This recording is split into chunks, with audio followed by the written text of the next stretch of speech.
Ang kabataan ay pag-asa ng bayan. Ayan, mga kabataan yan. Ayan ang ating Radio Patrol 32, si Willie Perez. Siya ngayon ay pinagpipitaga ng Professor on Air. Sabi niya, boss ko dati yan, the best chief of reporters, the best news director ng Radio Patrol, Sir Angelo D.V. Almonte. Thank you for the compliment, Radio Patrol 32. Very successful na yung patuloy mong pamamayagpag dyan sa yung programang Professor on Air.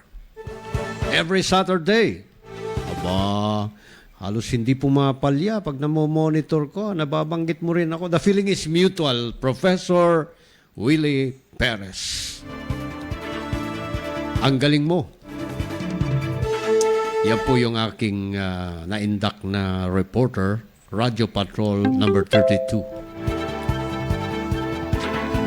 Si Bong Avena. Isa yan sa mga nagtanong nung isang